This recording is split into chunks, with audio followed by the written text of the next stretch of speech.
प्यार होता है, दे दे दिल जो वहीं दिलदार होता है।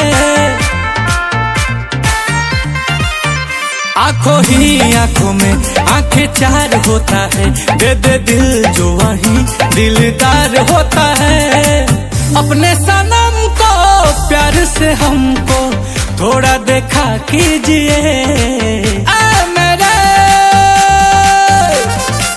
हम सफल। काले आंखों में तो चश्मा लगा लीजिए,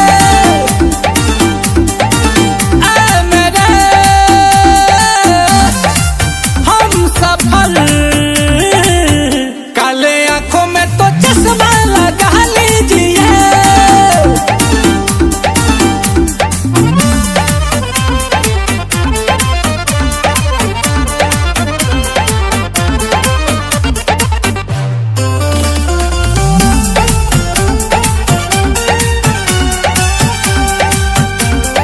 गाल गुलाब के पंख के जैसे, होठ तेरे मधुशाला है।